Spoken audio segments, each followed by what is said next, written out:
I think it's time we ask ourselves if we still know the freedoms that were intended for us by the Founding Fathers. They seem to be in full-scale retreat from spending cuts and are talking about raising people's taxes again. And I have only one thing to say to the tax increasers. Go ahead, make my day. If we lose freedom here, there's no place to escape to. This is the last stand on earth. Those who would trade our freedom for security have embarked on this downward course. Whether we believe in our capacity for self-government or whether we abandon the American Revolution and confess that a little intellectual elite in a far distant capital can plan our lives for us better than we can plan them ourselves.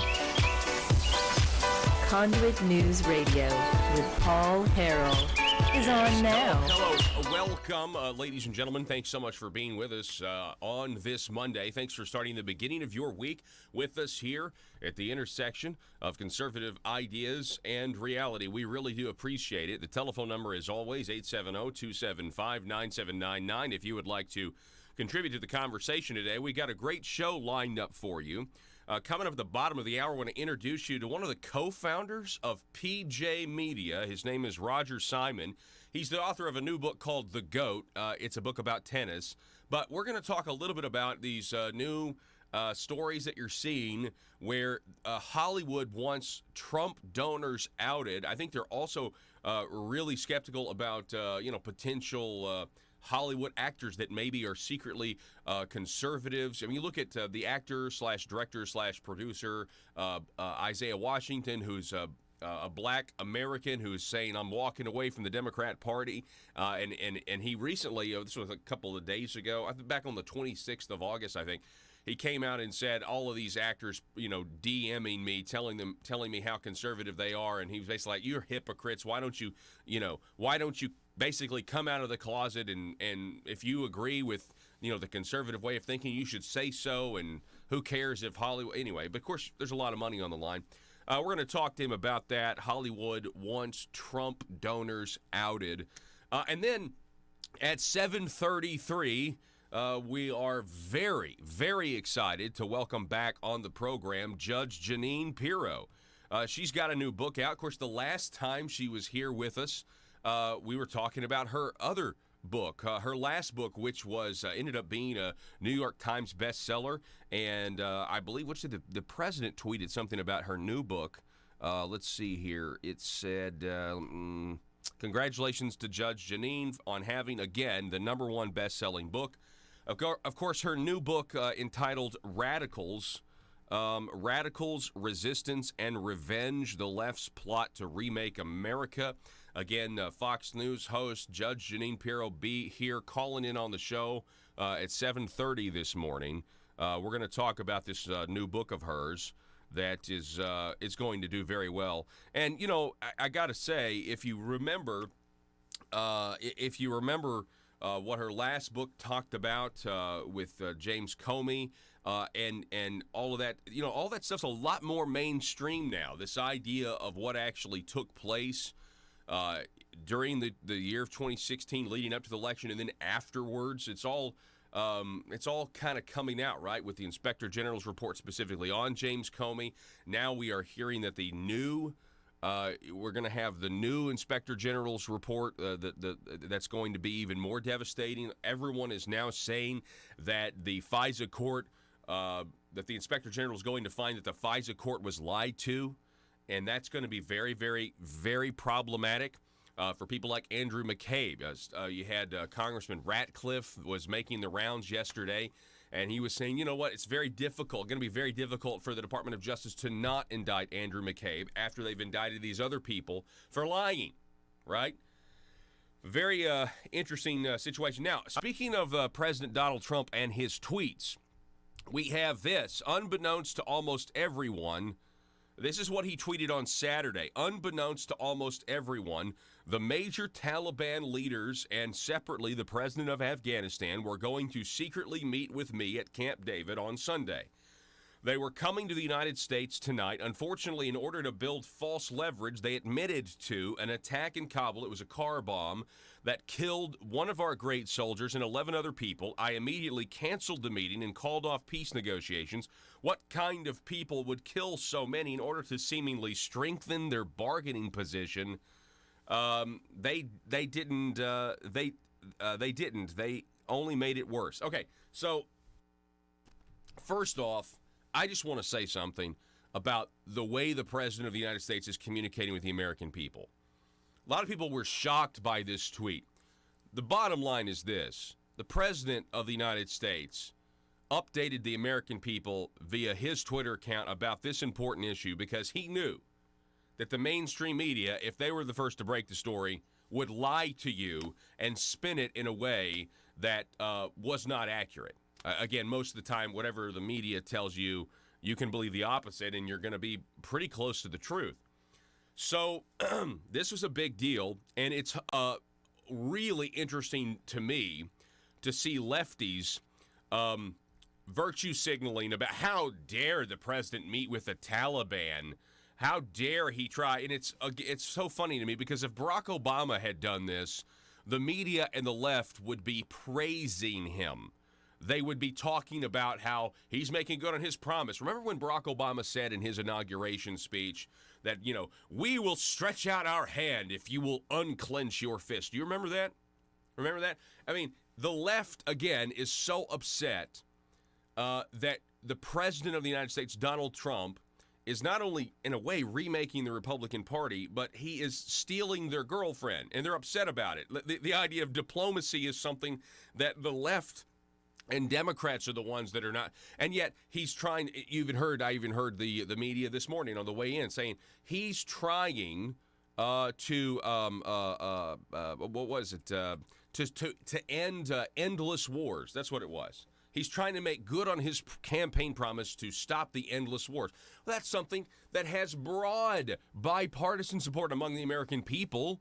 This idea that we're going to just string on these wars forever in the Middle East, in Iraq or Afghanistan or wherever. And so he's trying to make good on this promise, and he wants to say, you've got this weird situation in Afghanistan where you have people, you have the Afghani government, right, the president of Afghanistan, but then you have the Taliban, which is obviously they're not opposed to killing people to get what they want. And they're trying to become a political movement in Afghanistan. And, okay, so how do we work this out? And he's got to cancel it because, well, they decided to go savage. And they decided to somehow try to regain leverage at the negotiating table. Maybe they thought that was something that President Trump would understand. Not so much. But if you listen to the left, who is outraged, they're like, "Oh, no, it's almost 9/11, and you're going to meet with the Taliban." I mean, to listen to the left and to listen to their fake outrage, you'd think they want to go back in Afghanistan right now. You know what I mean? I mean, to listen to them, all of a sudden, they're these hawks. And you'd think they want to refight the Iraq and Afghanistan wars if you listen to them. And it's only because they have this psychological, irrational, they have this personal hatred for the president of the United States. And so they cannot see what he's actually doing. They cannot see the policy goal. They just think, well, you know what? I hate this man, and so literally everything he does, I'm going to find some way to criticize it. Oh, man. Isn't that interesting, though, to see the left? It's like it's like right now, if you listen to the left, they'd be like, you know what? We need to send more troops over there right now.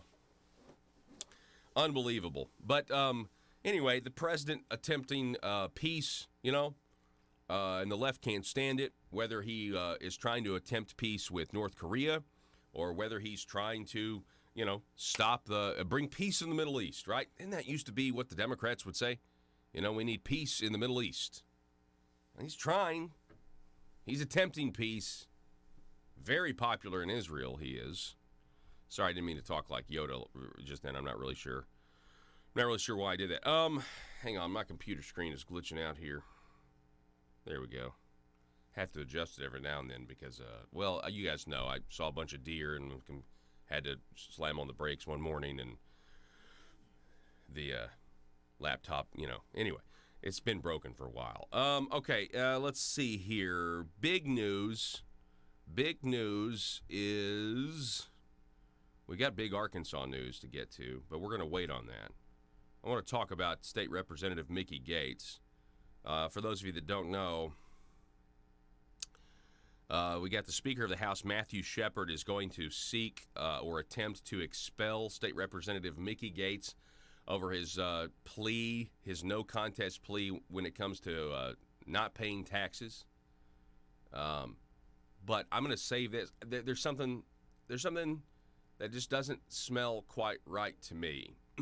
If you actually look at what the Department of Finance and Administration agreed to in this no contest plea, that actually is not an admission of guilt, because when it's all said and done, there's not going to be any record of this in terms of admission of guilt. If you look at the law or the statute that State Representative Mickey Gates pleaded this no contest under. But it's more than that, because there were charges that were dropped that DFNA originally... Anyway, I want to go through this. We'll probably get to this coming up closer to 7 o'clock. This is the big news for the weekend for me, though. When I read this, it turned my stomach. Do you guys remember the Planned Parenthood officials that were caught selling baby body parts to biotechnology or stem cell companies? Remember this? They're over a nice lunch, glass of wine, and they're talking about baby body parts. Sick. Remember this, though? Well, so STEM Express CEO admit, this is from Life Site News. Joe, throw this up there. STEM Express CEO admits selling beating baby hearts, intact baby heads in delayed in hearing. The CEO of STEM Express admitted in court Thursday that her biotech company supplies beating fetal hearts and intact fetal heads to medical researchers. She also admitted at the preliminary hearing of David DeLayden and Sandra Merritt of the Center for Medical Progress that the baby's head could be procured attached to the baby's body or, quote, could be torn away, end quote. More quotes. That is an especially gruesome admission, but it begs the question, how did they get these fully intact human children, says Peter Breen of the Thomas More Society, which is representing DeLayden at the hearing. If you have a fetus with an intact head and an intact body and intact extremities, that is something that would indicate that child was born alive and then had their organs cut out of them, or that the child was the victim of an illegal partial birth abortion. Both of these are gruesome and violent acts. The Center for Medical Progress's DeLayden and Merritt are charged with 15 felony counts of illegal taping of confidential information in connection. So remember, these guys, so DeLayden and Merritt, they, the state of California, right, they're going after them because they essentially busted this giant industry of selling baby body parts, and they're trying to say that they were illegally taping this, Planned Parenthood woman at lunch, essentially is what they're saying. So 15 felony counts of illegal taping of confidential information. So it's not the information, like, is it being ignored? Like the actual of what no, they're trying to say, no, you violated their privacy by videotaping them. Really? So they're being charged 15 counts of taping confidential information in connection with undercover videos they released in 2015 after a 3-year covert investigation into buying and selling of baby body parts, which is a felony. The covertly recorded videos exposed STEM Express as the go-to. Sorry, not Planned. STEM Express is the go-to for Planned Parenthood's trafficking in baby body parts, and the biotech company cut its ties with Planned Parenthood shortly after these were released. So these guys, Delayden and these individuals, Delayden and Merritt, they posed, I believe, if I remember correctly, they posed as representatives of STEM Express to the Planned Parenthood official. The Center for Medical Progress's legal team is arguing in the preliminary hearing that the law does not consider conversations that can be overheard confidential, and that covert recording is allowed when done to investigate violent crimes. Boy, this will be very interesting to see what happens. I'm worried these two are going to get railroaded, but you know what? I think if you ask them, they'd say it's worth it because of what they've exposed. They were standing on the side of justice for those that are being killed via abortion. And it looks like even worse. But listen to this. On Thursday, the court saw video clips of the STEM Express CEO, identified as Doe 12, meeting in May 2015 with Delayden and Merritt, who were posing as owners of a biotech company. Okay, so I'm in my memory is inaccurate. It was the STEM Express CEO they were meeting with. They were posing to somebody else.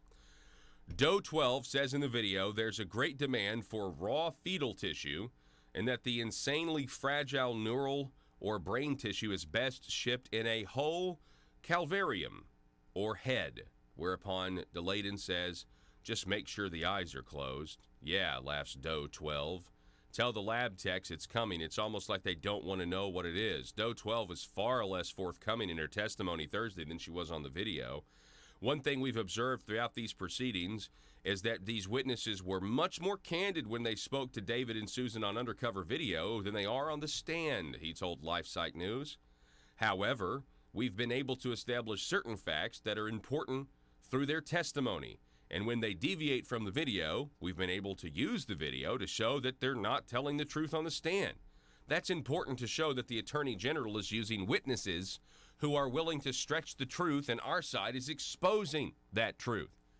Breen told the court that STEM Express was mentioned in connection with Stanford University studies, where Lagendorf perfusion was used, a technique that requires a beating heart. Does STEM Express supply fetal hearts to Stanford? He asked Doe 12. She hesitated to answer because she said there's so much targeting of researchers. However, Judge Christopher Haidt told her to answer the question. Quote, yes, we have provided heart tissue to Stanford. She also admitted that the Center for Medical Progress photos are accurate and that sometimes a baby's intact calvarium is attached to the baby's body, and sometimes it's not. In another key exchange, Doe 12 testified that her company requests that parties sign a non-disclosure agreement or NDA before discussing business. But while Doe 12 met with Delayden and Merritt in late May, the NDA for the meeting was signed in late June. This is sick, folks. This is absolutely sick. By the way, this hearing resumes Tuesday, so that this person identified as Doe 12 will complete her testimony. This is absolutely huge news, and it's interesting. It's almost as if California's prosecution of these two patriots, these two people who are fighting for the unborn, might very well expose even more of the Planned Parenthood human body parts industry, even more than trying to go after them for secretly recording under California's laws may end up opening up even more cans of worms for the left, as far as the left is concerned. We got to take a break. Don't go anywhere. Back in just a moment.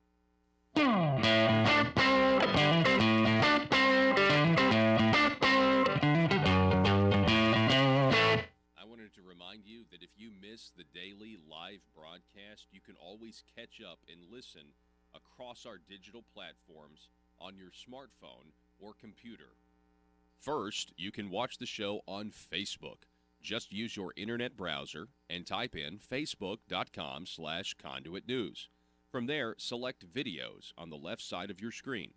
From there, you can watch the full 2-hour show each day or select specific interviews you want to watch. Another place you can watch the show is on YouTube. Just use your internet browser and type in youtube.com. Then, in the search bar, search for Conduit News. Select the Conduit News page as it appears. While here, be sure to hit the subscribe button and click the little bell to receive notifications when new videos are ready. From YouTube, you can also watch every live show daily and all the interviews I have with guests. More options are available at our website, conduitnews.com. Select Conduit News Radio with Paul Harrell tab. From here, you can watch each day's show live or watch old episodes and interviews. You can also catch audio-only versions of the show right here on this page of the website. For audio-only versions of the show, you have some options. For Apple iPhone users, simply use the podcast app and search Conduit News. Subscribe to the podcast and get each hour of the show automatically in your app daily. You can also download the SoundCloud app from your app store and search Conduit News to find our station. Conduit News is the intersection of conservative ideas and reality. And now you know. You've got many options to watch what we do, listen to what we do, and find out what government is doing in your name. Learn more at conduitnews.com. I'm doing fantastic. It's Johnny Cash Friday, so we're always, kind of a little extra hyped up. Now, where are you right now? Are you in Arkansas right now, or are you in D.C.? I'm in Arkansas. I'm in Carline dropping my kids off. All right. School. All right. Well, I mean, what's going on right now? I mean, are we still? When's Congress going to get back in the full swing of things? People are, the Democrats are whispering impeachment. Rick, you think that's going to happen? Well, we go back in session on Monday. I know that Jerry Nadler, the chairman of the Judiciary, has been busy, trying to work up articles of impeachment. And the thing that Nancy Pelosi has done is sort of tried to distance herself from that to some degree. But what people need to understand is, in fact, that she controls everything. It's not like, when we had the majority, the speaker.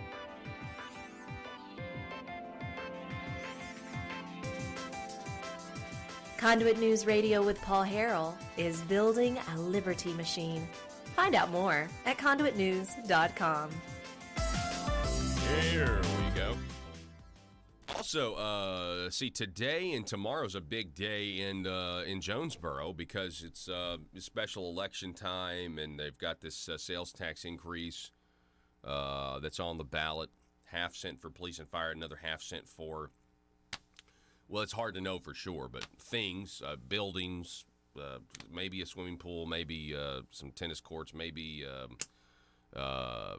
bike trails, maybe a children's museum, maybe renovations of long-standing, buildings like Foundation of Arts, which is, what they use. It's actually where I met my wife for theater and things like that. I mean, but no one really knows for sure, right? And that's my biggest problem with this whole thing. Is like I support police and fire. I think they need more funding, actually, just as somebody that lives in this community. But of course, 10 years ago, they didn't actually see the increase when the tax passed and the policemen were used. See, I have a long memory here, and this is what's frustrating. It's like, if this thing passes, it's 12 years, and it's like I remember what people said 10 years ago because I was covering it, right? And 12 years from now, nobody's going to hold anybody accountable for what's being said now. No one will. And you say, I know there are people out there who are for it are going to say, no, we are. Well, and I hope you're right. I hope you're right, like, in the immediate, like, we're going to make sure. But I have been doing this and paying attention to the minutia of local governments and state governments for 10 years now. And I assure you, 12 years from now, when this thing is set to sunset, no one will hold anyone accountable for the promises that are being made now, because it's just the way it works. Anyway, regardless of how you feel, go out and vote. It is a special election, so the deck is stacked against people who don't want higher taxes. Go ahead. Hi, folks. I'd like to tell you about Conduit for Commerce. Conduit for Commerce is an Arkansas-focused nonprofit organization which receives no government funding. Its core beliefs are economic freedom, individual liberty, and limited government. Conduit for Commerce believes those principles are foundational to all individual freedoms and promotes these principles by educating Arkansans and your elected state officials concerning good government policies that will create a better life for all Arkansans. These traditional conservative values have proven throughout history to lift people from poverty, achieve individual desire, and assist in the pursuit of happiness. Conduit for Commerce operates on the basic belief that these principles and ideals of the American founding are worth conserving and renewing at each generation, especially today.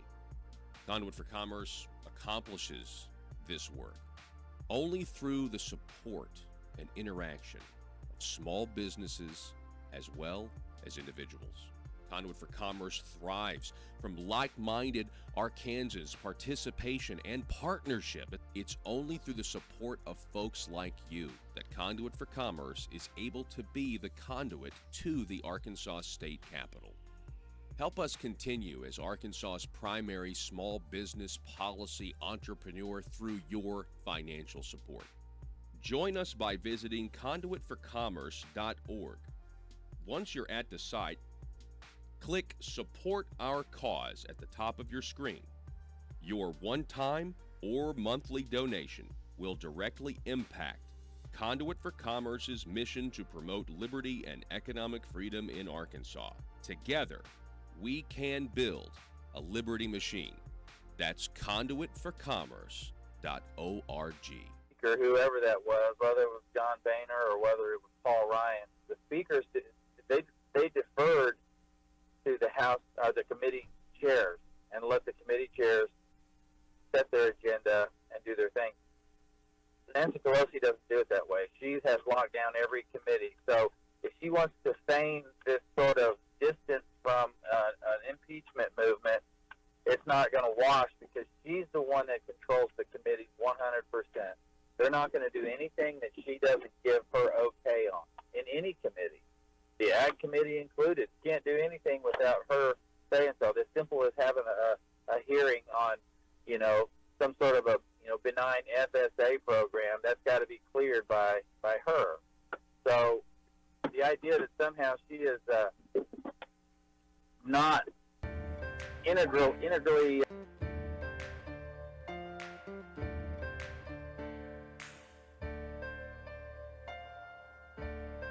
Bringing you your daily dose of truth. It's Conduit News Radio with Paul Harrell.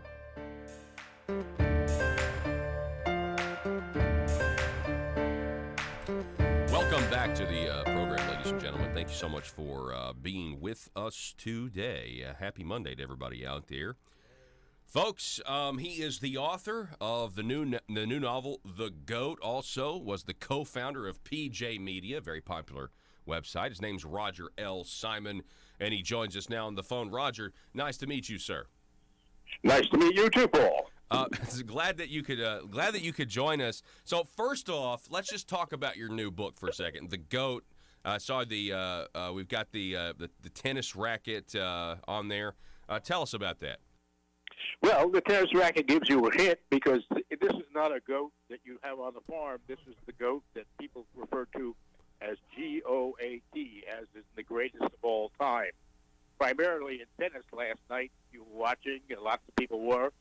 One of the greatest of all time, clearly, Rafael Nadal won the U.S. Open. He's a fantastic athlete. Yes. But in my novel, it's a guy my age, in his 70s, who's a retired screenwriter and has spent most of his life playing tennis on weekends, and finally made it to the finals of the seniors tournament at his club, and in the first game, his back goes out, something fierce. He's rushed to the hospital. The doctor says, "We got to operate. This is horrible." And a woman from India in the corner says, "Do not do operation. Always makes worse." But he's a Western guy, ignores it, has the operation, and the woman is right. It's a disaster. He can hardly move. He's on the edge of suicide. So he finally goes out, takes the advice of the Indian woman who said, "Go see Cousin Gombo in Valley. He fix up." And he goes out to the San Fernando Valley of Los Angeles to a little mini mall, passing all the homeless people. And there is Uncle Gombo, who is a Ayurvedic doctor from the Himalayas, who starts to give him herbs from the Himalayas, and he starts to get younger. Now, I'm not going to tell the audience what happens, because it's sort of like Damn Yankees, if you remember that, or Faust, if you remember that. But the guy gets a second life, and he gets to play against the very Nadal. I won't tell you whether that's good or bad, because it's both good and bad. But it's a kind of a rollicking story. It's getting great reviews, I'm happy to say. And apropos of my other life as a screenwriter, I might have written, this is a movie first, but Hollywood is now so prejudiced against conservatives, that's like swimming up against, trying to climb Everest itself. Wow. So there you go. Wow. Well, that sounds like a fascinating read, Roger. And so, I imagine you're a big fan of tennis? Yeah, and I play. I don't play like Nadal. I play like the average guy. Yeah. But it's a great game to stay young, because I started when I was 7, and I'm still going. That's fantastic. I'm a fan of the game myself. I'm also kind of a student of just kind of, on the men's side at least, American tennis, man. We're really lagging behind, aren't we?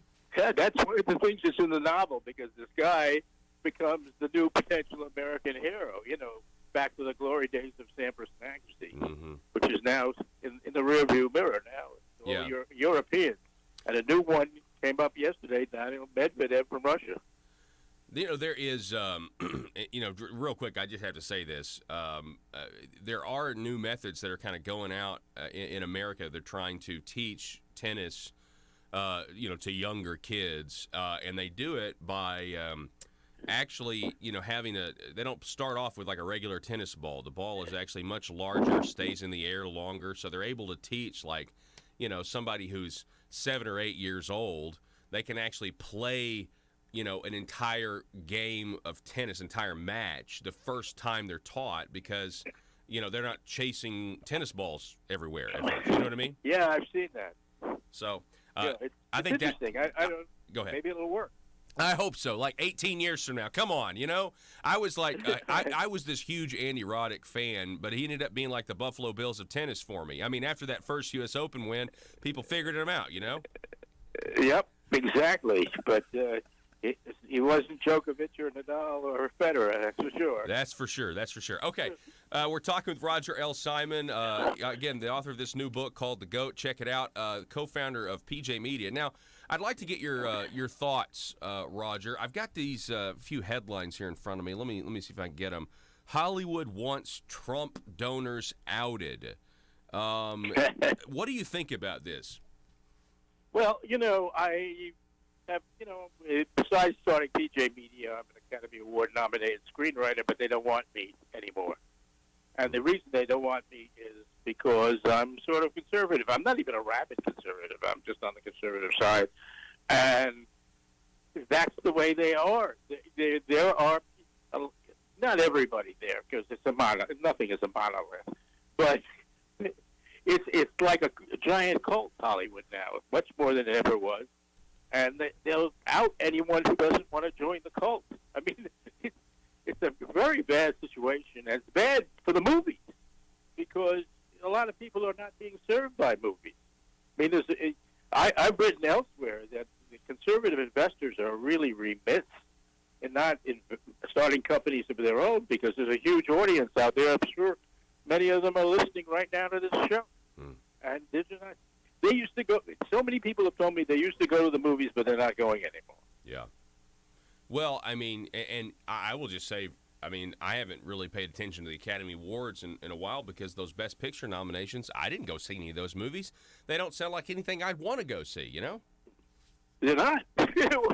And, you know, they're little cult movies. And you know, the days of Lawrence and Arabia and The Godfather and all that stuff that we grew up on, which everybody went to see. One of the things that's great about the movies in the old days was that they were a national habit that everybody, you know, that if you went to the water cooler a while, the next day, the other person would have seen it too or heard about it. Mm-hmm. It would be something to talk about.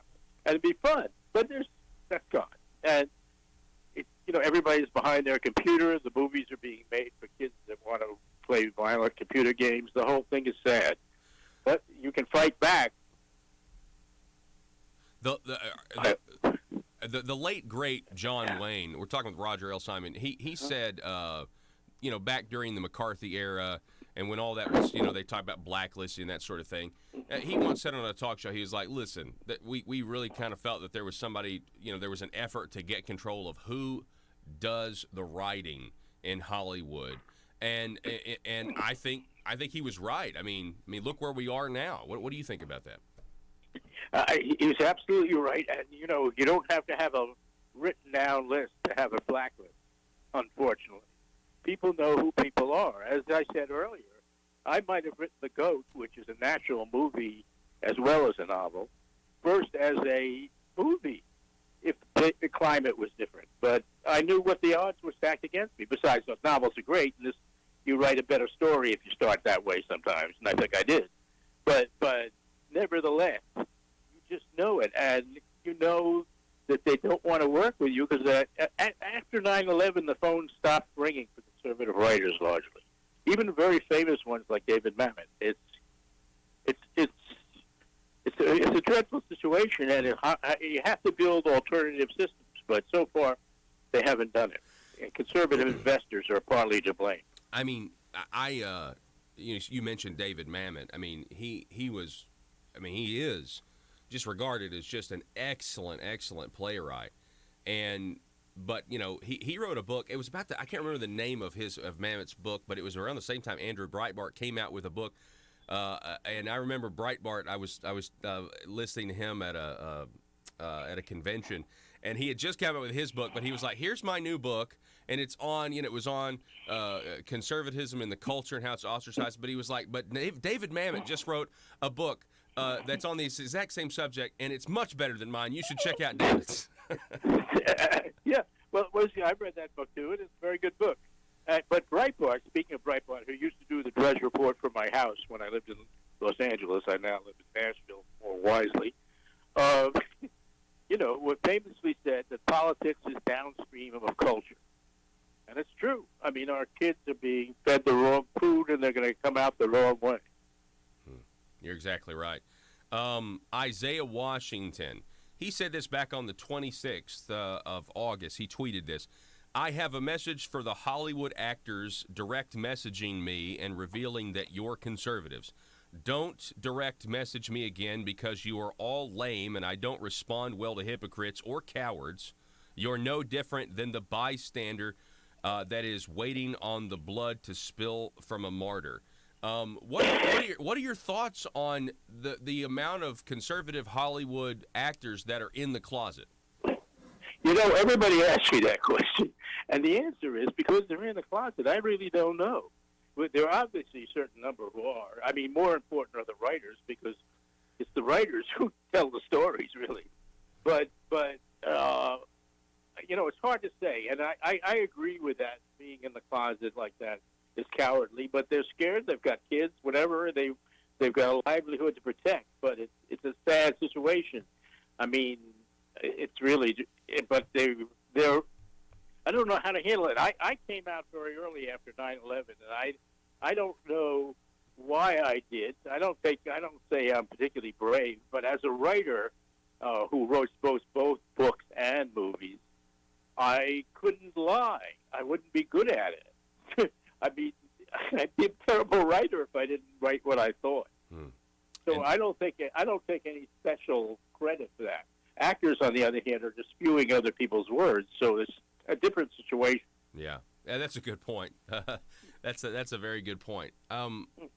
Last question. I know you got to go, but are you worried at all that the left specifically? I remember when I was growing. I mean, I'm 35, but I mean, I remember when the left was pro comedy. They were pro laughter. There's a very unifying sense when people laugh, and now it's almost like, you know, people who might be more socially liberal, who are comedians, for example, they're not allowed to go to college campuses because, you know, there's just such a toxic environment, and it's so anti-free speech, it's anti-comedy, and the left used to stand for, you know, this. At least they stood for the idea that you get to be who you want to be and say what you want to say, but that's not the case anymore.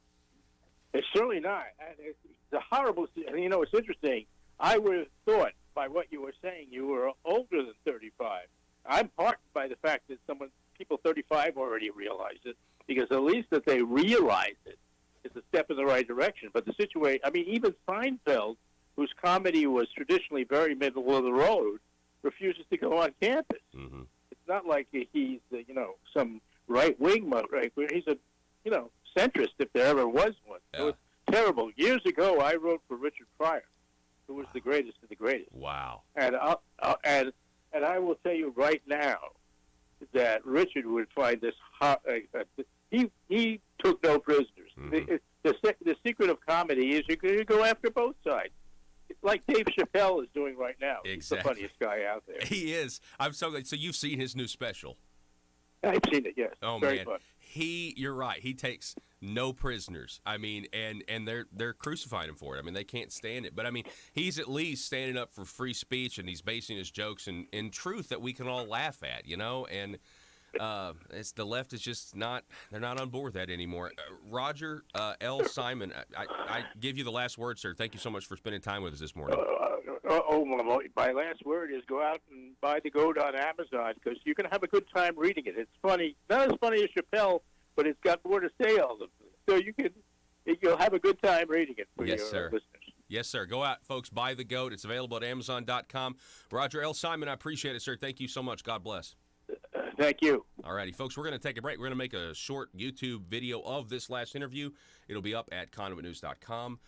Don't go anywhere. Back in a moment.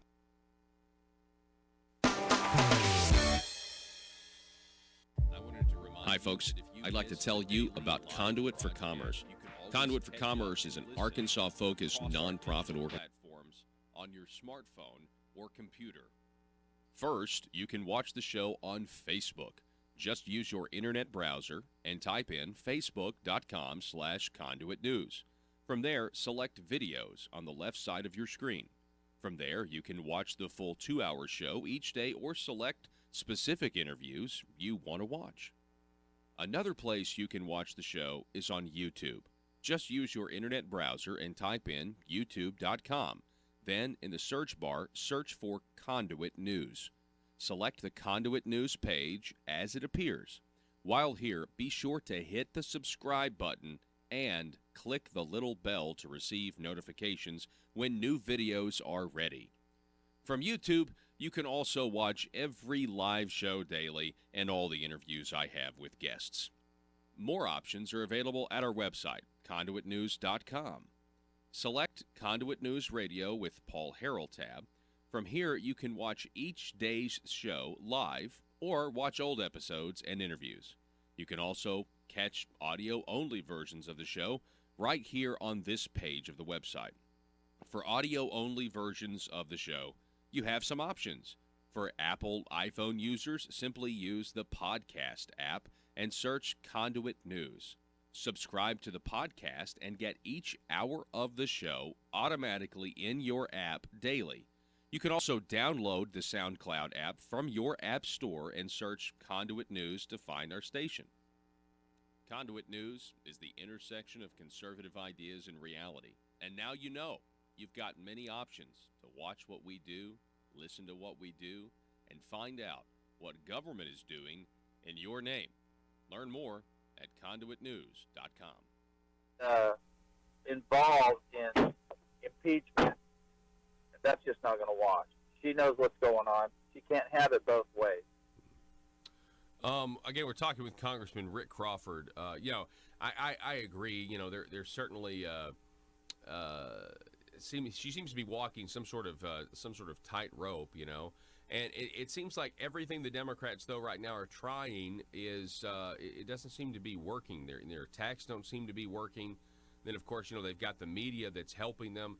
But then the Democrats, they'll go off and they'll do something like the climate debate on CNN a couple of nights ago, right, where Bernie Sanders says that maybe we need abortions to save the planet in poorer countries. I mean, this is just getting out of hand. Well, it's ridiculous, and he's made that comment, and it's my understanding that white males were not.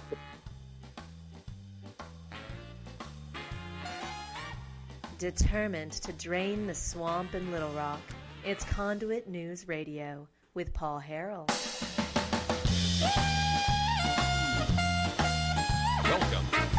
Welcome back, folks. We really appreciate all of you out there who are listening this morning on this Monday. Thanks for starting. Some of you just taking your first sip of coffee, and we appreciate you doing that with us here at the intersection of conservative ideas and reality. Telephone number, if you want to call or text, 870-275-9799. Coming up at the bottom of the next hour, Judge Jeanine Pirro, Fox News host, will be with us.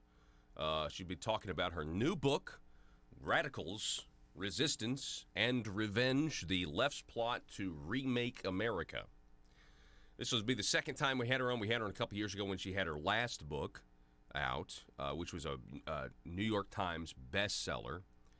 And we're really excited to talk to her. Again, that's coming up at 7:30, so if you got to go do something else, I wouldn't recommend it, but make sure you're back here listening with us at 7:33 to talk to Judge Jeanine Pirro. Now,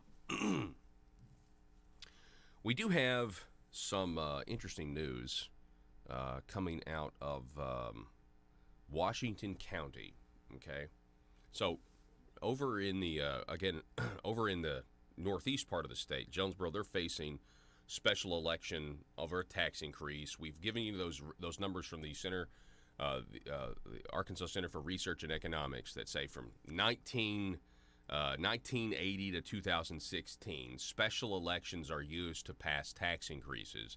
If you call a tax increase special election, you're going to have a better than, I guess, a 76% chance of passing your tax because voter turnout is so low, versus a general election where if you have a tax increase in a general election, it's a 46% pass rate on average, again, according to this study from the Center for Research and Economics down in Conway. Now, so that's what Jonesboro is facing, a sales tax, a half cent for police and fire, another half cent for an aquatic center or bike trails or their, quality of life.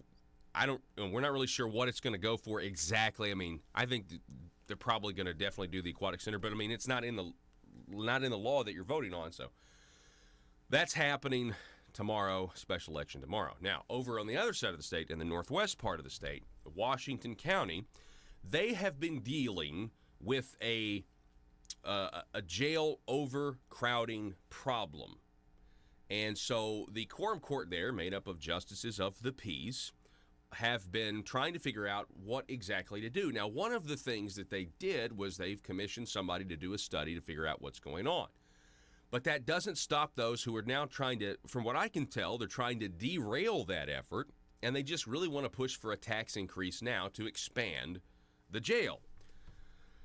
But there are, JPs who are not for this. Now, Tom Sissom over at the Arkansas Democrat Gazette has this story. The headline, Washington County JP says jail expansion needed now.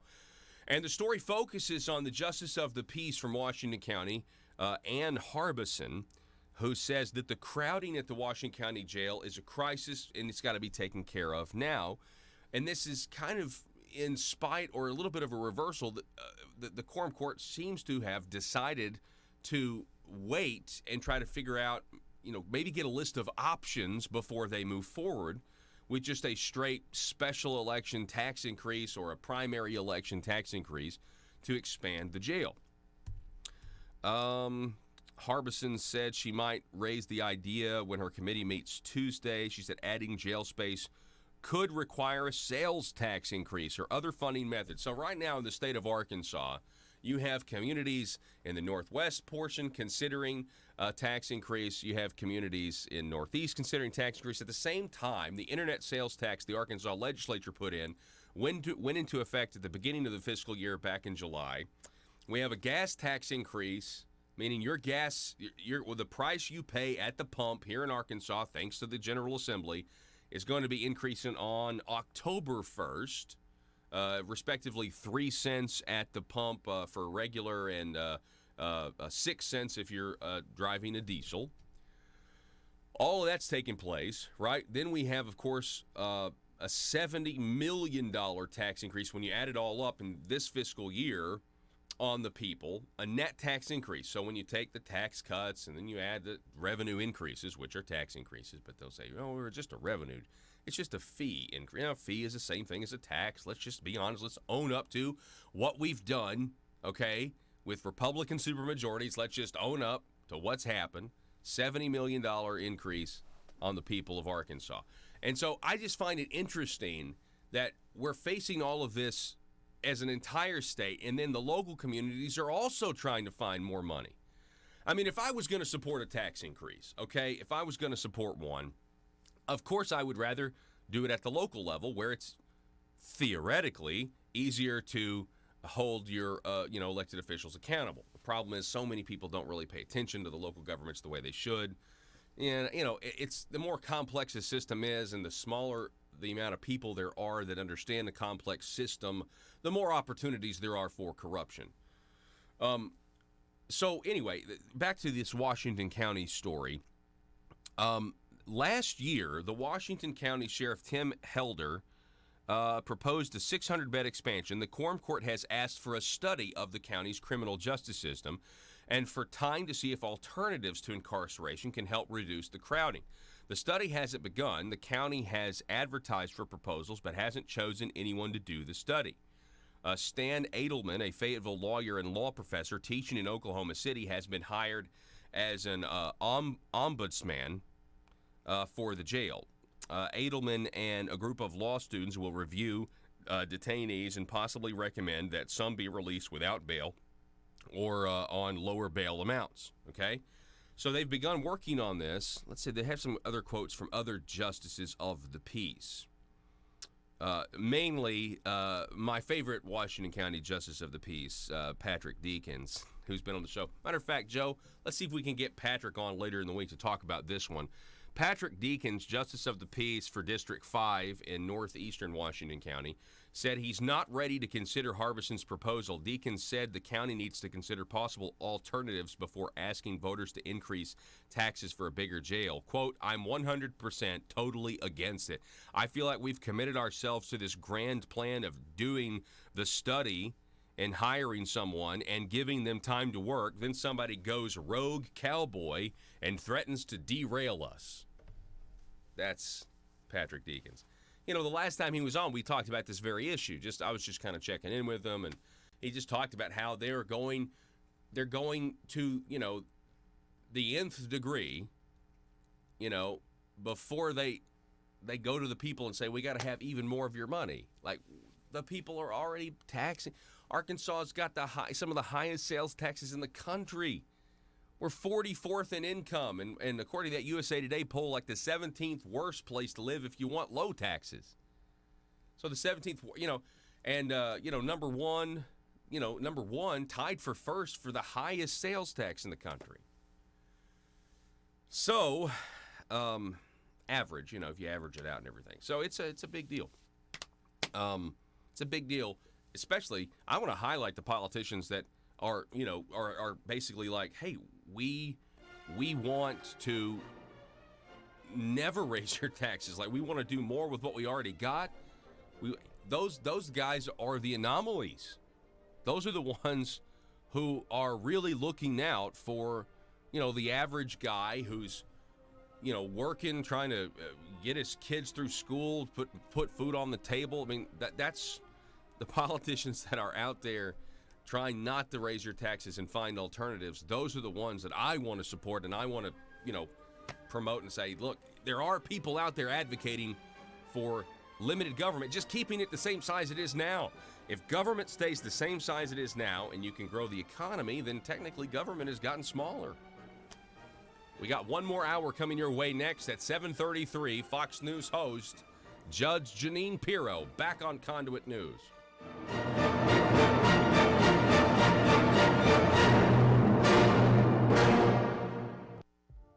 Hi, folks. I'd like to tell you about Conduit for Commerce. Conduit for Commerce is an Arkansas-focused nonprofit organization which receives no government funding. Its core beliefs are economic freedom, individual liberty, and limited government. Conduit for Commerce believes those principles are foundational to all individual freedoms and promotes these principles by educating Arkansans and your elected state officials concerning good government policies that will create a better life for all Arkansans.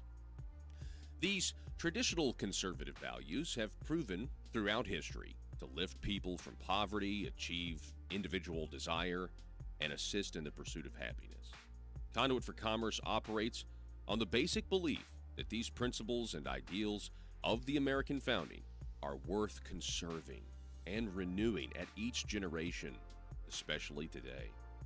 Conduit for Commerce accomplishes this work only through the support and interaction of small businesses as well as individuals.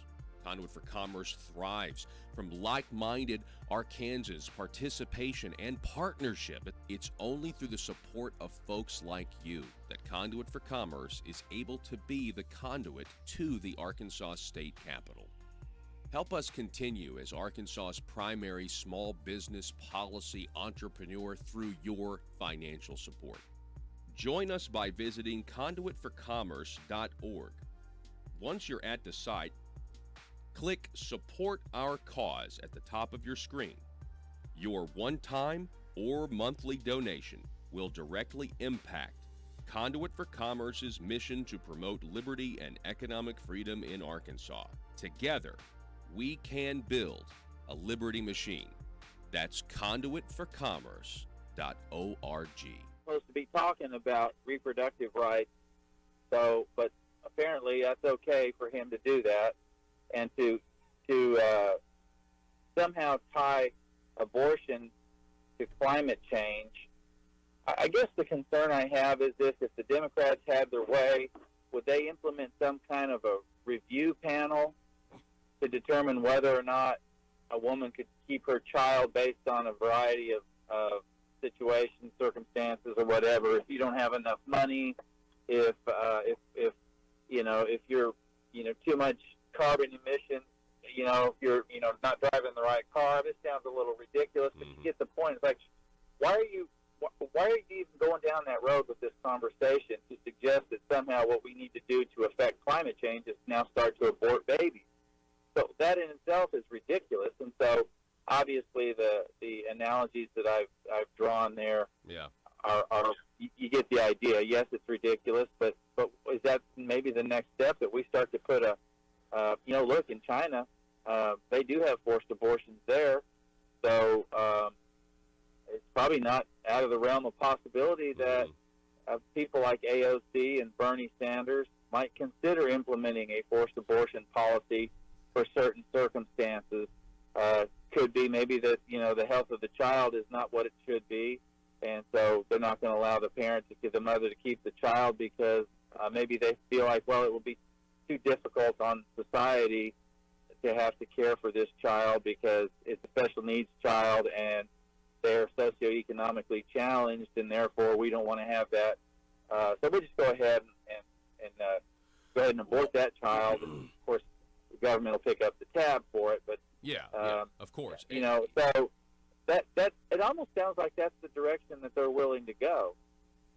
Well, I would agree with you. I don't put anything past them. I mean, the party that thinks that you can abort a baby at 9 months, they if not after the baby's born, they fundamentally have a different value of life. They only value life when they say it's a life. They just don't, and so it's like, okay, do I can I have a baby? Well, let's save up for enough carbon credits, or what's the weather like in my area of the world? That'll determine, because they're fundamentally saying, Congressman Crawford, they're saying that if you'll just do this, then we can control the weather. Now, this is socialism most of the time. Their answer Right. to controlling the weather is socialism, and it's just nuts. And I think it's actually helping Donald Trump get to a second term, quite frankly.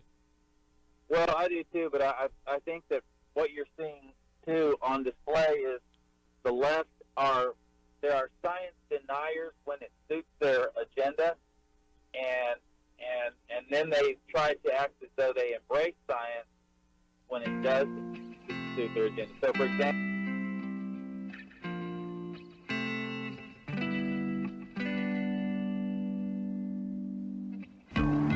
I think it's time we ask ourselves if we still know the freedoms that were intended for us by the founding fathers. They seem to be in full-scale retreat from spending cuts and are talking about raising people's taxes again. And I have only one thing to say to the tax increasers. Go ahead, make my day. If we lose freedom here, there's no place to escape to. This is the last stand on earth. Those who would trade our freedom for security have embarked on this downward course. Whether we believe in our capacity for self-government or whether we abandon the American Revolution and confess that a little intellectual elite in a far distant capital can plan our lives for us better than we can plan them ourselves. Conduit News Radio with Paul Harrell is on now. Hour number 2, ladies and gentlemen, thank you for being with us. We appreciate it. Coming up at the bottom of this hour, Judge Jeanine Pirro from, you know her from Fox News. You know her for her best-selling books. She's going to be on the program. Radicals, Resistance, and Revenge, the Left's Plot to Remake America.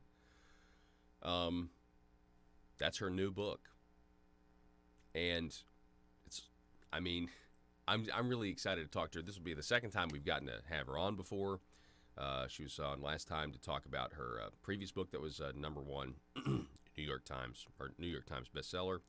And of course, you see her every week, Justice with Judge Jeanine, where she has some of the most brilliant monologues when she delivers. They're great. And they're based in truth.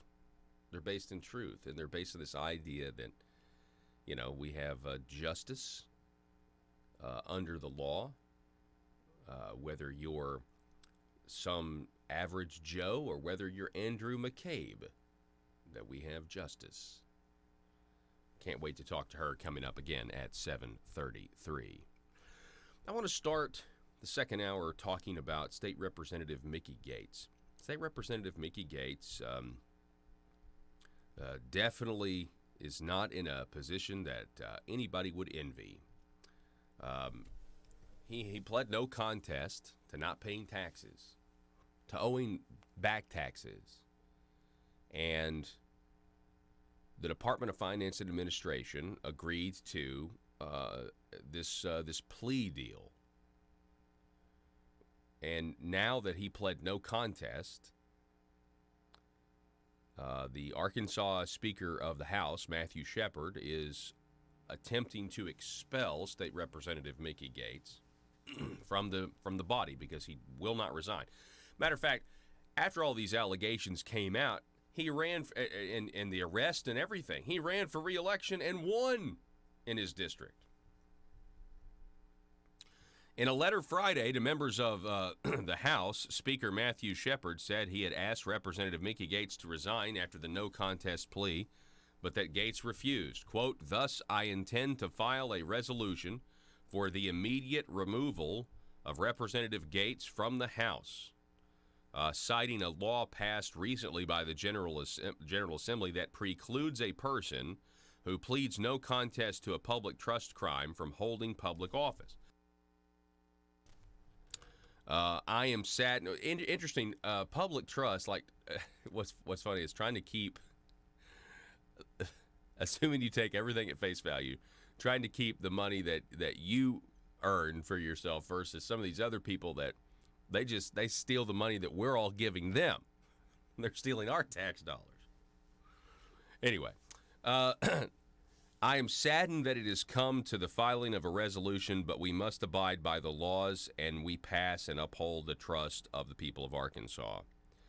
House staff members were not aware of a member of the House ever being removed for office. However, in 1837, the year after Arkansas joined the Union, John Wilson of Clark County, the Speaker of the First General Assembly, was expelled after he fatally stabbed a man on the House floor. Check this out, by the way. Go to the end of the article. In the 1837 expulsion, Wilson was removed after he stabbed another representative, Major Joseph Anthony of Randolph County, to death on the House floor. The fight began during a debate over a wolf scalp bill, whatever that is, according to the Central Arkansas Library System Encyclopedia of Arkansas, and Wilson attacked Anthony with a large knife. Wilson then went to trial, charged with murder, but a jury found that the killing was justified under dubious circumstances, according to the encyclopedia. So then Wilson later moved to Pike County and was elected again to the state house. First of all, that little bit, there needs to be an entire, this is incredible. I mean, what a story. You stab a man to death on the on the House floor, and then you jury finds you not guilty, so you move and you run, and you're like, what do you walk in and you're just like, hey guys, I'm back. And who would ever cross that man again? You know, people, say what you want to about our politics today, but in 1837, apparently,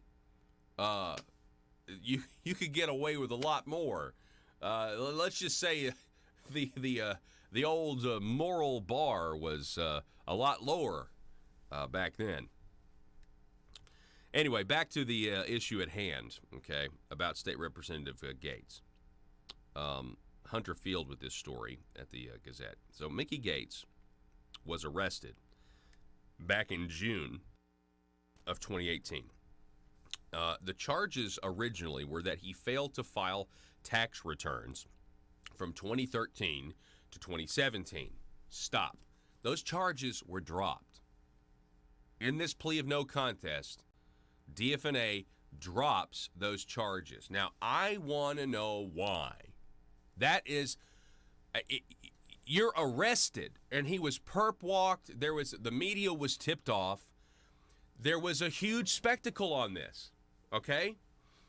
And the charges that he failed to file tax returns, the stuff that he was arrested for, were dropped.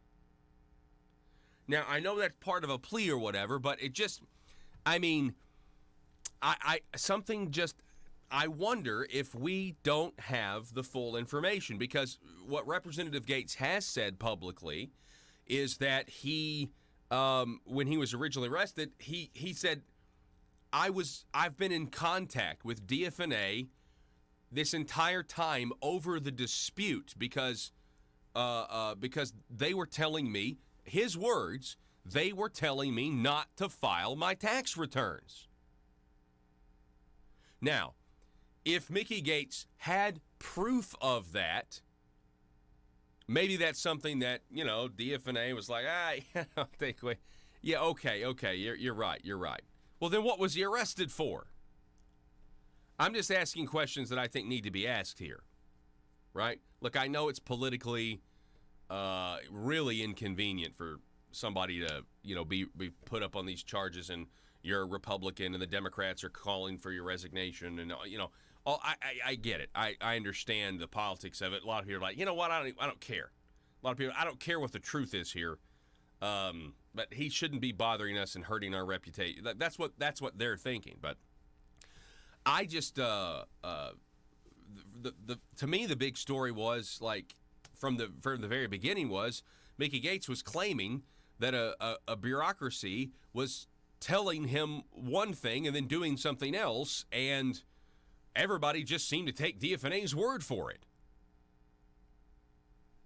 You know what I'm saying? I mean, anybody ever try to deal with any sort of government tax agency when they're trying to collect taxes from you? I mean, it can be kind of, difficult. Anyway, let's keep reading here. Let's keep reading.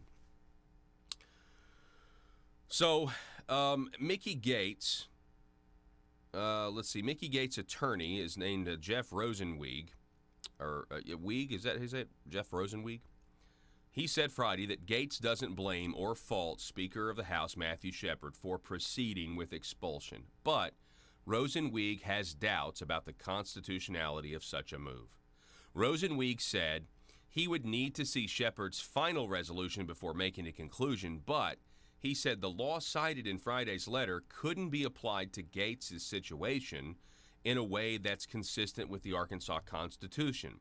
Shepard, in his letter, said the resolution would proceed under the authority outlined in Article 5 of the Arkansas Constitution, which gives the House the power to expel a member with a two-thirds vote. The Speaker also said the resolution will cite, in part, Act 894 of 2019, which states that a person who has pleaded guilty or no contest or has been found guilty of a public trust crime shall not hold constitutional office. The measure was part of a package of ethics bills the legislature drafted in response to the convictions or guilty pleas of 6 former lawmakers on federal public corruption charges, federal investigation into wrongdoing. Rosenweig said Friday that Act 894, if applied to someone like Gates, who entered a no contest plea, would be unconstitutional because the General Assembly can't alter the qualifications for serving in public office outlined in the state constitution. Gates was one of 71 House members who voted in favor of this act they're now trying to use to remove him, by the way. Gates was sentenced to probation under a, listen to this, now this is what's interesting to me. Gates was sentenced to probation under a first-time offender law, Act 346 of 1975. That allows a defendant to be discharged without a final adjudication of guilt if he completes all the terms of his sentence, meaning he's not going to ever be if he completes the terms, he's not going to ever be found guilty. The terms of now, and that's what's strange here. That is what is strange. If you actually look into Act 346 of 1975, number one, you're going to be like, why is this even on the books? Because if you actually read it, you start to figure out that this is not an admission of guilt. This is a way to not be guilty. Now, I want you to understand something here. The government that went after Mickey Gates agreed to this. Now, you say what you want to, should he resign or whatever, but if you actually get into the case, this is a slap on the wrist. If you actually get into what the government agreed to here. The terms of Gates' sentence include 6 years of probation and an agreement to pay $74,789 in back taxes, interest, and penalties. The amount Gates agreed to pay is significantly less than the $259,000 that investigators said Gates owed. Not investigators. The government originally said that Mickey Gates owed $259,841. And now they say, we'll let you not be guilty when it's all said and done and just pay us $74,000. Does that seem weird to anyone? It's very strange to me on a lot of different levels. And you know, it opens up speculation into a lot of areas. As part of the agreement, prosecutors dropped 5 additional charges of failing to file tax returns. Again, that's what he was arrested for, not filing his tax returns. And everybody was like, how could you not file his tax returns? What kind of lawmaker would not file tax returns? Remember, everybody's like, oh, well, you know, what a stupid man. And he's like, hang on, wait a second. I was told not to file them. And people are like, yeah, whatever. But he was like, no, seriously, the government told me not to file the tax returns. That's like the only thing public I've ever heard him say. And like, we're going to work it out.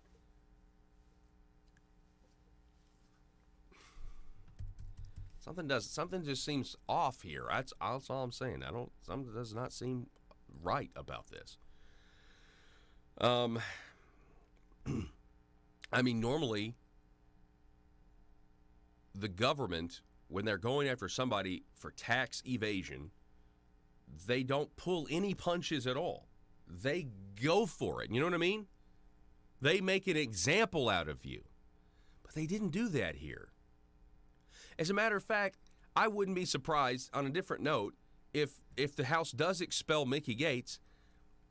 I think he's so popular in his district, the man could run again, and you'd see him again in 2 years. I'm serious.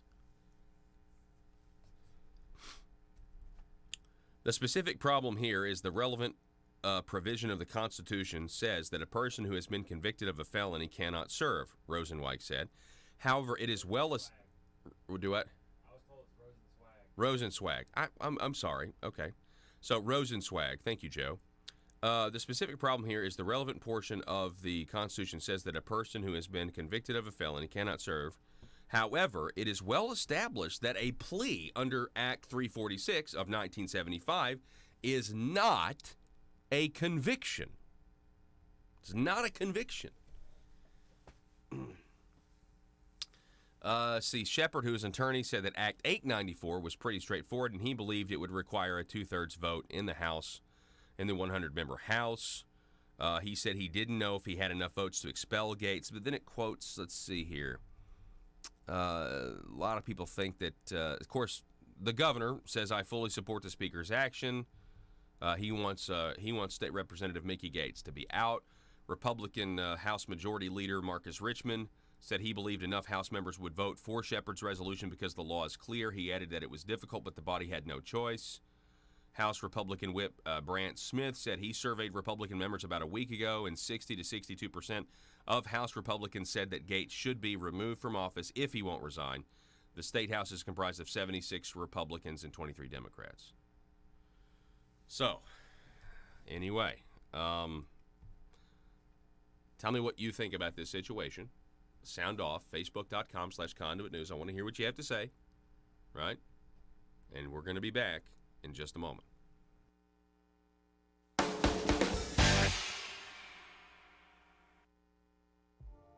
Hi, folks. I'd like to tell you about Conduit for Commerce. Conduit for Commerce is an Arkansas-focused nonprofit organization which receives no government funding. Its core beliefs are economic freedom, individual liberty, and limited government. Conduit for Commerce believes those principles are foundational to all individual freedoms and promotes these principles by educating Arkansans and your elected state officials concerning good government policies that will create a better life for all Arkansans. These traditional conservative values have proven throughout history to lift people from poverty, achieve individual desire, and assist in the pursuit of happiness. Conduit for Commerce operates on the basic belief that these principles and ideals of the American founding are worth conserving and renewing at each generation, especially today. Conduit for Commerce accomplishes this work only through the support and interaction of small businesses as well as individuals. Conduit for Commerce thrives from like-minded Arkansans' participation and partnership. It's only through the support of folks like you that Conduit for Commerce is able to be the conduit to the Arkansas State Capitol. Help us continue as Arkansas's primary small business policy entrepreneur through your financial support. Join us by visiting conduitforcommerce.org. Once you're at the site, click Support Our Cause at the top of your screen. Your one-time or monthly donation will directly impact Conduit for Commerce's mission to promote liberty and economic freedom in Arkansas. Together, we can build a liberty machine. That's conduitforcommerce.org. This is another recent dust-up. They're all about this lab-grown meat. That's okay, lab-grown meat. So science tells them that it's basically the same thing as beef or chicken. So according to scientists, they're eating beef and chicken. So there's a lot of things wrong with that. Number one, if you're a vegan and you're espousing lab-grown meat, that seems to be a conflict of interest for you because you're supposed to not want to eat meat of any kind. But now you're saying that's okay. On the other hand, you're saying you're denying the science of genetically modified organisms because you find those to be bad, and we've heard the moniker Frankenfood applied to GMO. So GMO soybeans, other GMO corn, other commodities. Oh, that's bad. It's bad for the planet. It's bad for people. You shouldn't eat it. So how could lab-grown meat?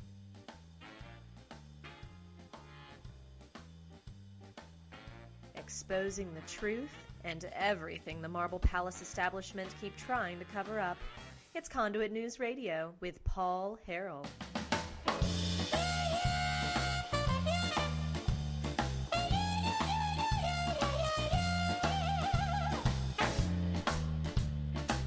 All right, ladies and gentlemen, here we go. Welcome back on this Monday. Thank you so much for being with us. Do want to remind everybody out there, especially if you live in the city of Jonesboro, big special election coming up. Today and tomorrow, last opportunity to vote.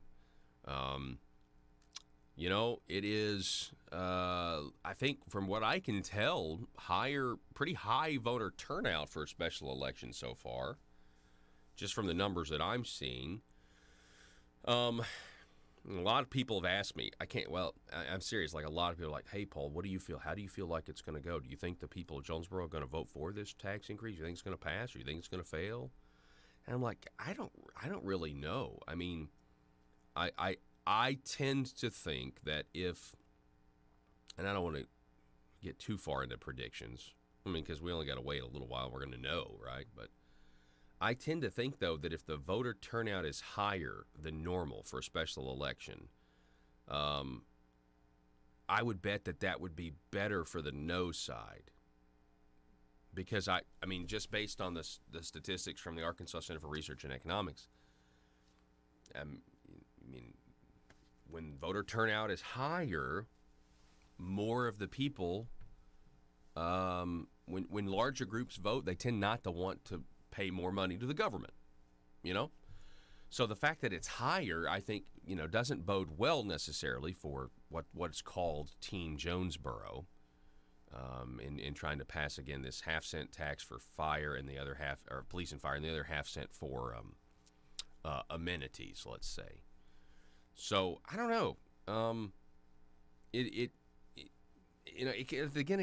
think it is going to be close. Let me just say that from what I can tell, and talking to people at the polls, I haven't voted yet. I live in Jonesboro, so I'm going to go vote. I haven't voted yet, but I've talked to people who have, and it's funny, and I've done this too. You try to stereotype. You look in line, you're like, I know how you're going to vote. I know how you're going to vote. And you start to count, and like, okay, that person's probably for, that person's probably against, person's for and against.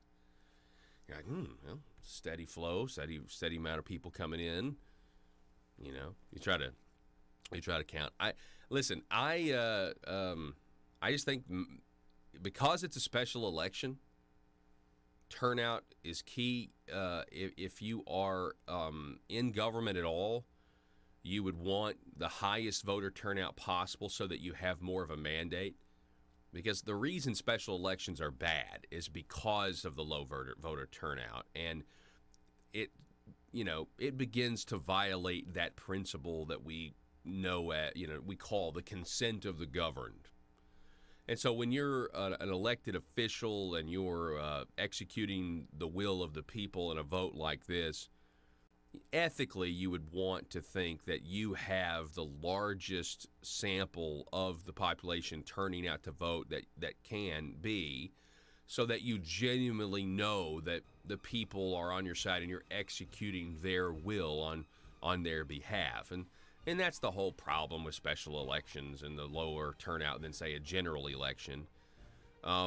But it does seem that, I think they're averaging like 1,200 a day so far in early voting. I didn't see what the numbers were on Thursday or Friday, or maybe I didn't see the numbers on Friday. But matter of fact, that you can go to Cade Holliday. He's the clerk, Craighead County clerk. He's going to have the latest numbers. He's really good about putting that up on his Facebook page, on the county clerk's Facebook page. Anyway, so we shall see. Hey, coming up next, we're scheduled to talk to Judge Jeanine Pirro from Justice with Jeanine about her new book. Don't go anywhere.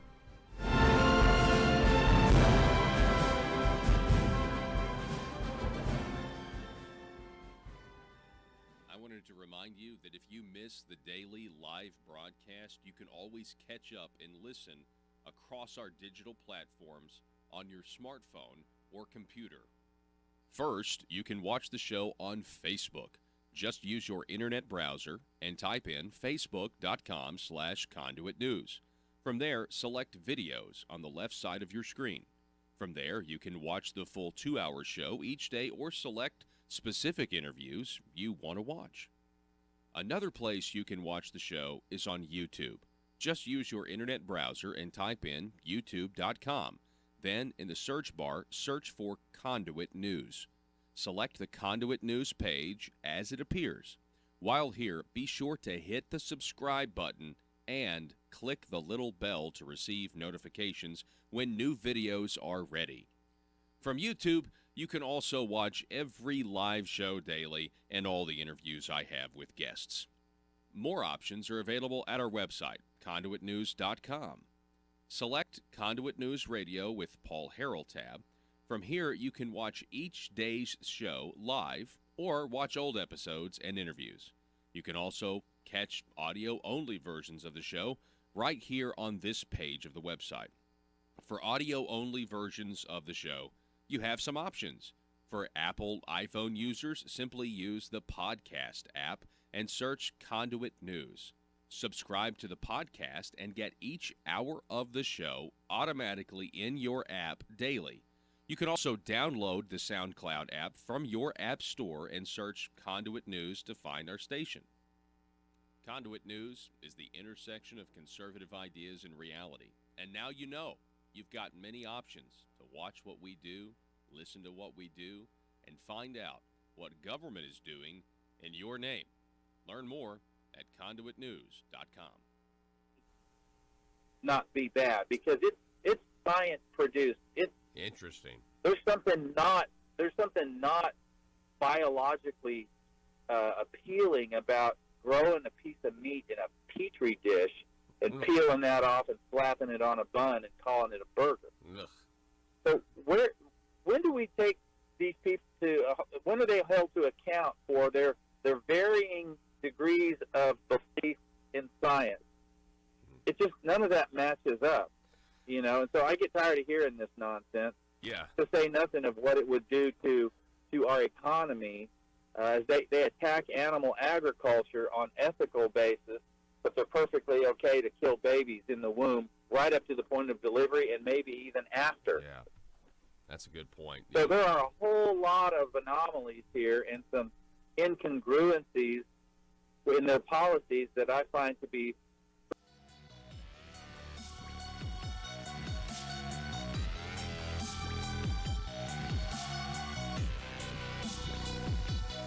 Need your daily news fix? Don't forget to tune in to Conduit News Radio with Paul Harrell.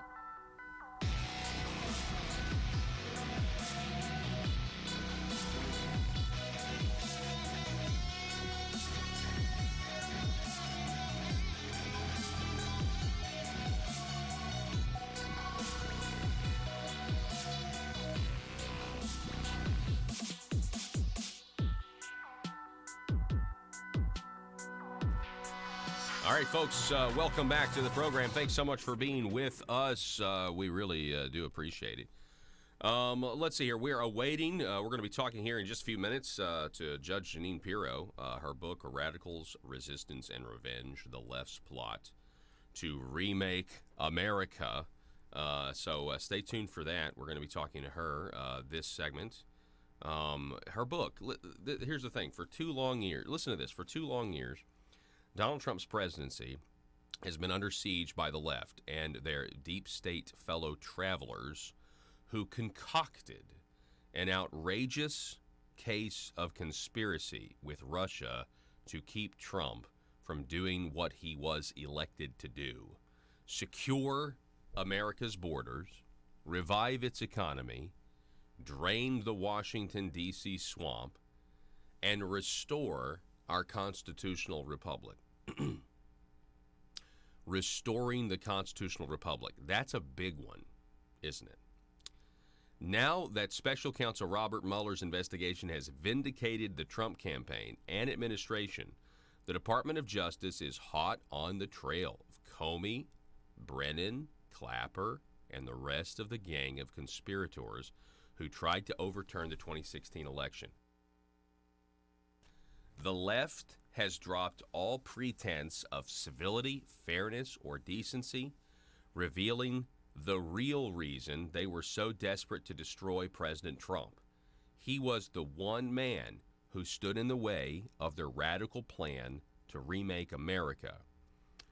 Now, this is also kind of a follow-up, I think, to Judge Jeanine's other book, which is Liars, Leakers, and Liberals, the Case Against the Anti. This was the one when we interviewed Judge Jeanine last time. We are interviewing her about this book, Liars, Leakers, and Liberals. And from what I have read about this, this is very much a, I don't know if you would say like sequel or direct sequel, but it's very much, you know, more, there's so much more information, you know? The President of the United States tweeting, congratulations to @Judge Jeanine Pirro on having, again, the #1 best-selling book. So anyway, we're awaiting her now. And so what happens, folks, is when you launch a book like this and you're as big of a deal as Judge Jeanine is, you are constantly on the phone. You're constantly doing radio interviews. So that's what she's doing right now. Matter of fact, when we had her on when we had her on the last time, she was after she got done with us, I think she went on The View shortly after that, and then there was a big dust up, if you remember about that. So anyway, so just be patient with us. We're going to get her on just as soon as we can. Let's see here. Let's keep with this. Let's keep with the president here. Unbeknownst to almost everyone, the major Taliban leaders and separately the president of Afghanistan were going to secretly meet with me at Camp David on Sunday. They were coming to the United States tonight. He tweeted this on Saturday. Unfortunately, in order to build false leverage, they admitted to an attack in Kabul that killed one of our great soldiers and 11 other people. I immediately canceled the meeting and called off peace negotiations. What kind of people would kill so many in order to seemingly strengthen their bargaining position? They didn't. They only made it worse. If they cannot agree to a ceasefire during these important peace talks and would even kill 12 innocent people, then they probably don't have the power to negotiate a meaningful agreement anyway. How many more decades are they willing to fight? So, it's going to be September 11th in 2 days. And the president, first of all, I would want to know, why would the president of the United States tweet something like this out, and start kind of, it was shocking to a lot of people in terms of, oh, wow, there was some real negotiations that were about to take place. And I think the reason he tweets this out is because he's trying to get out in front of the media narrative and the terrible spin,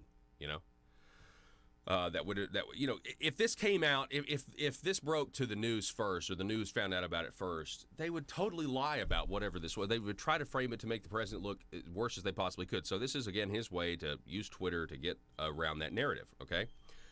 And so what's interesting here is we have the left that is upset that he would even attempt to negotiate. And again, it's because they're upset that Donald Trump's kind of stealing their girlfriend on the issue of diplomacy and everything else. Folks, you know her from Justice with Judge Jeanine. She's Judge Jeanine Pirro. She's out with a new book, Radicals, Resistance, and Revenge, The Left's Plot to Remake America. Judge Jeanine, welcome back to the program. Well, it's great to be with you. How are you? I'm doing good. It's always great to have you on. We had you on last time for your last book, which was Liars, Leakers, and Liberals. You know, #1 New York Times bestseller.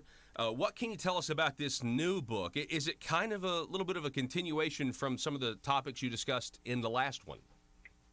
Yes, actually it is. You know, when I wrote about Liars, Leakers, and Liberals, I was writing about the upper echelon of the DOJ and the FBI. And when I stepped back, I realized that the corruption was not just at the upper levels of the DOJ and the FBI. As you step back, you see that they were also trying to make changes in America, and that's why I call it a plot to remake America. Everything that the FBI and DOJ were doing in Liars, Leakers, and Liberals, the Democrats are now trying to do throughout the country, and that is to change the fundamental rules.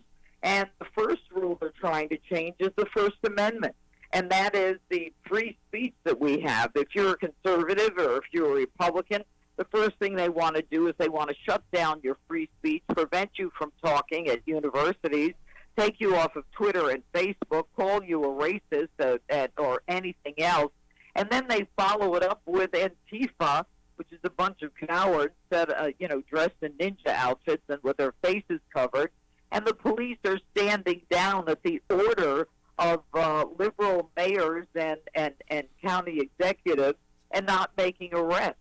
So political correctness and their inability to accept our free speech is creating a problem as it relates to the First Amendment. And, you know, even Deborah Messing just last week, when she talked about outing Trump supporters and making sure they never work again in the Hollywood, is indicative of what they're trying to do to people on the right. They don't want us to have free speech or exercise our First Amendment right to vote. And, you know, instead they want to shut us down, make us lose jobs, and, create a narrative where, we are whatever they want to say we are.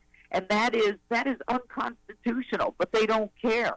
And then when you move from there, they go to the economy. They want to upend the capitalist system, change it to socialism, and everyone will be happy frolicking through the fields until they run out of our money. And then the fundamental presumption of innocence, as you can see with Brett Kavanaugh, who a nominee to the Supreme Court, the closest thing I've ever seen to an altar boy in an adult male, and he's accused of being a gang rapist, while a United States senator basically says she quotes, all women need to be believed and men should just shut up. And he's denied the presumption of innocence. So that's what the book is about, example after example of what appears to be an effort by the left to remake this country. And I fill chapter and verse with from illegal immigration to the effects that it has on our economy, and the fact that many of the Democrats, most of them, in fact, want illegals to vote. And Yes. they're doing it right now by giving them driver's licenses, which is a point of identification that can be used to vote. Yeah, and they also want to give illegal immigrants free health care. You know, what's interesting, there's even people on the left now that are starting to kind of be like, you know what, I don't think the Democrats can win on open borders and free health care for illegals. Well, the saddest part of it is, they're talking in California about people in California paying for the health care of illegals, for Medicare for all illegals, and then paying for their own health care. I mean, at some point, Americans, I don't care if you're left wing or not, are going to say, wait a minute, if I'm working and I can barely afford my health care and I have to pay for illegals who are here, without the rules to come here, as opposed to that whole line of legal immigrants who waited in line, who took their turn and waited for a visa, hired a lawyer, learned American history, swore allegiance to this country, are proud to be a part of this country. These illegals are just jumping in front of them. Yeah. And, you have to say, how long can the social net afford them with education, medication, health care, as soon as they get here, a place to live, as well as, food stamps immediately. They have nothing. In 1 month, 144,000 came in a month of October, and they all had to be housed and fed, and children need to go to school. The schools can't suffer anymore. A lot of these local school districts don't have the ability to hire teachers who speak all the different languages, let alone have classes big enough to take care of everyone. We're talking with Judge Jeanine Pirro. You, of course, watch her on Fox News every week. Her new book, Radicals, Resistance, and Revenge, The Left's Plot to Remake America. Now, Judge Jeanine, in your first book, you did mention about the, this conspiracy, this Russia, this bogus talking point, right? And a lot of that stuff, I knew about it. You obviously knew about it, but it wasn't as mainstream as it is now. The stuff you wrote about in your first book, Liars, Leakers, and Liberals, is now much more mainstream with the Inspector General's report that came out, the other one that we're looking forward to. And so, can you talk a little bit about what your new book, when it talks about Comey, Brennan, Clapper, and what the Justice Department may do to them moving forward? Well, it's funny. If you want, Liars, Leakers, and Liberals, at the time that I wrote it, none of the Mueller report was not out. But it turns out that everything I said in Liars, Leakers, and Liberals came true. If you want to know the history of the Russia collusion delusion, to get that book, which amazingly was right on point on just about everything. Look, I knew James Comey. I worked with James Comey. I was the elected DA when he was the United States Attorney in the building next door. And the truth is, he's an extremely bright guy. And I say that as an indication of what he did and the decisions he made to try to frame a man running for president and to rob the American people of their choice for president. And that's why I call it radicals resistance. They resisted everything that we did in putting Donald Trump in the office. So the Inspector General has come out with 3 reports, none of them making Comey look very good. And the latest, of course, saying he's a liar and a leaker. But the Attorney General made the decision not to indict Jim Comey for his actions in lying and leaking.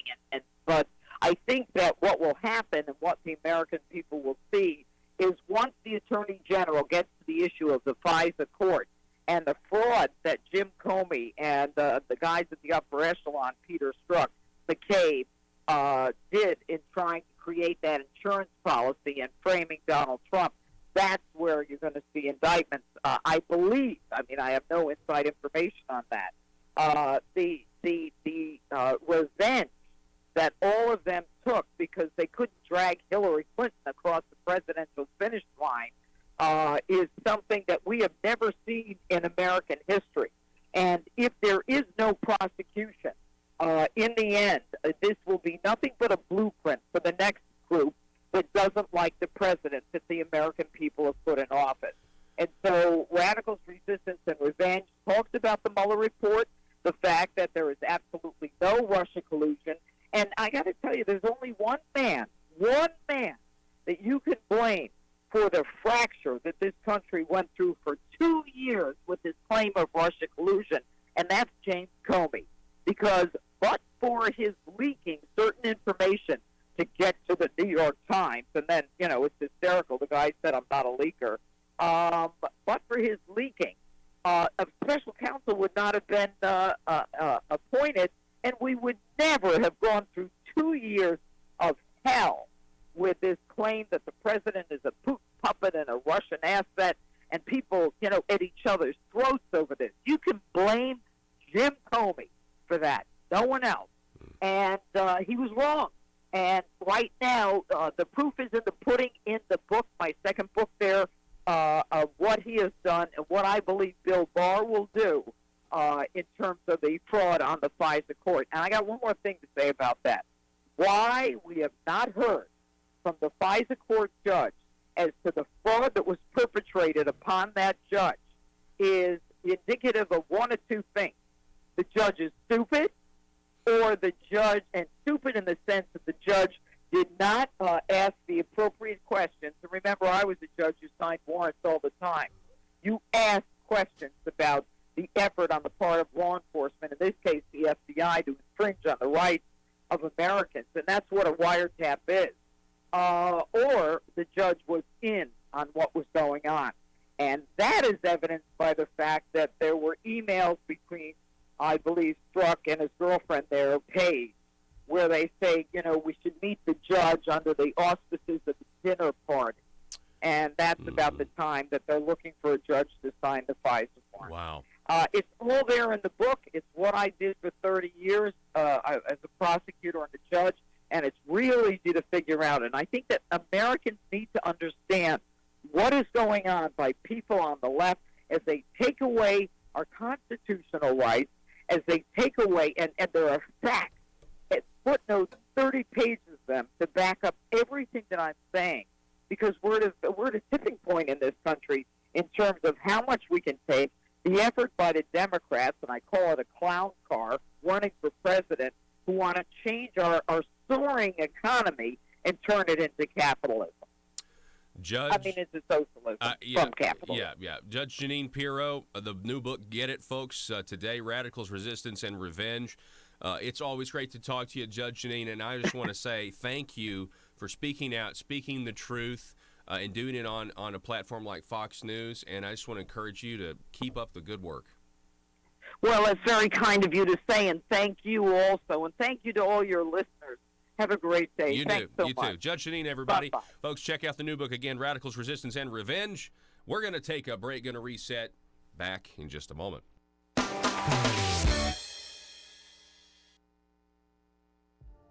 Hi, folks. I'd like to tell you about Conduit for Commerce. Conduit for Commerce is an Arkansas-focused nonprofit organization which receives no government funding. Its core beliefs are economic freedom, individual liberty, and limited government.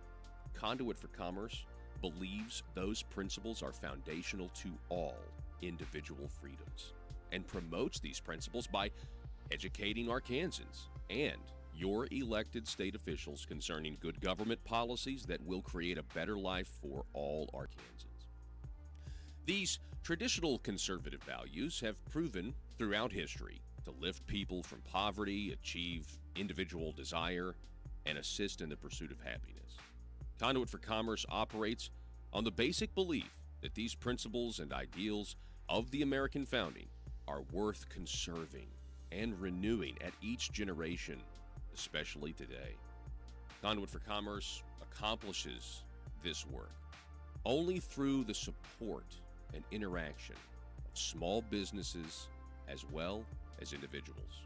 Conduit for Commerce thrives from like-minded Arkansans' participation and partnership. It's only through the support of folks like you that Conduit for Commerce is able to be the conduit to the Arkansas State Capitol.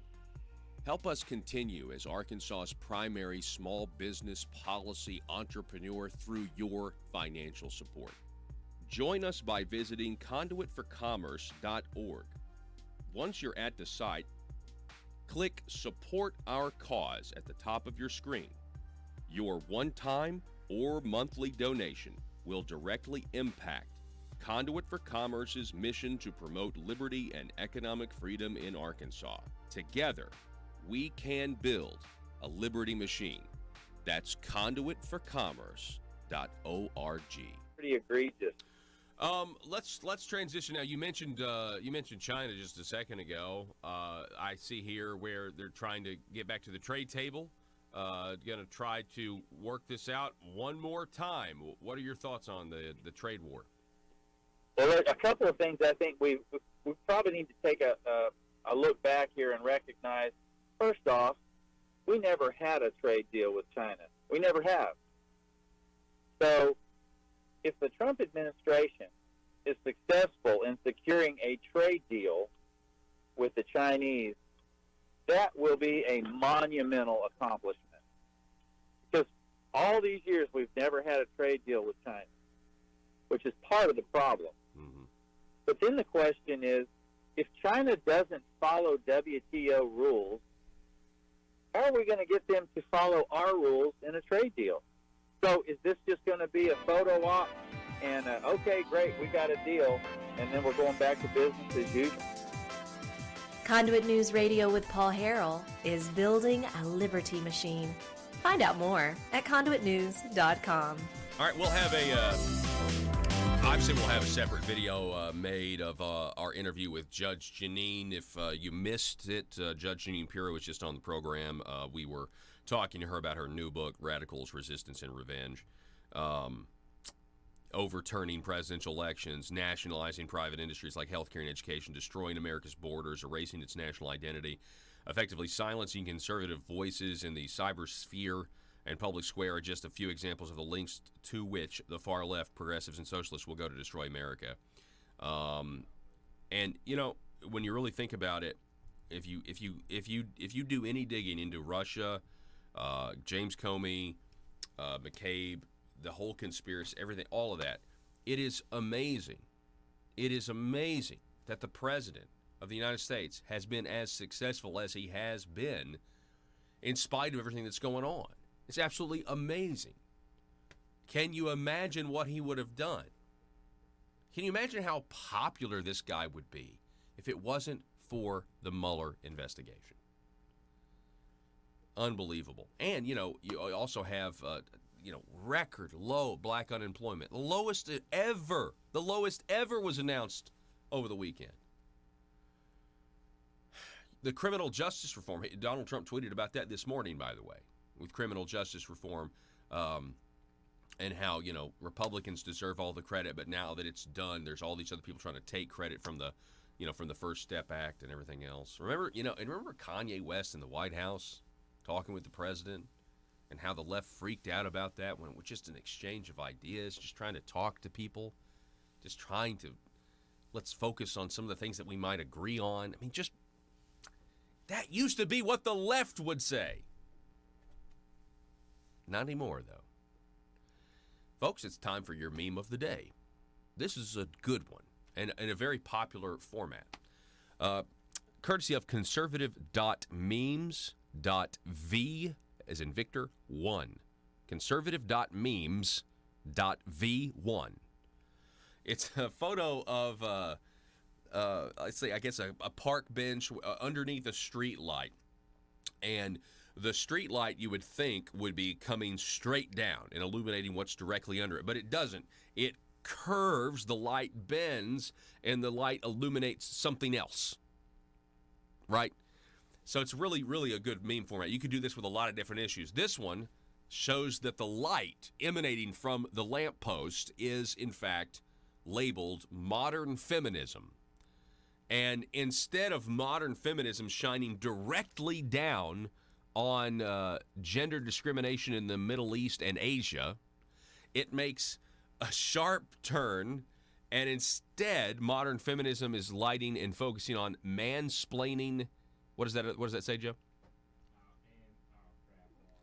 Hang on. I can't read that from here. Yeah, I don't know why it looks degrading fathers. Yeah. So instead, modern feminism is focusing on mansplaining, using your hands when you talk, and demonizing fathers. Demonizing fathers in the home. That's what modern feminism is now focused on. Or Gillette. Remember Gillette, the best a man can get with their razor ads and everything else? Yeah, that's worked out great for Gillette.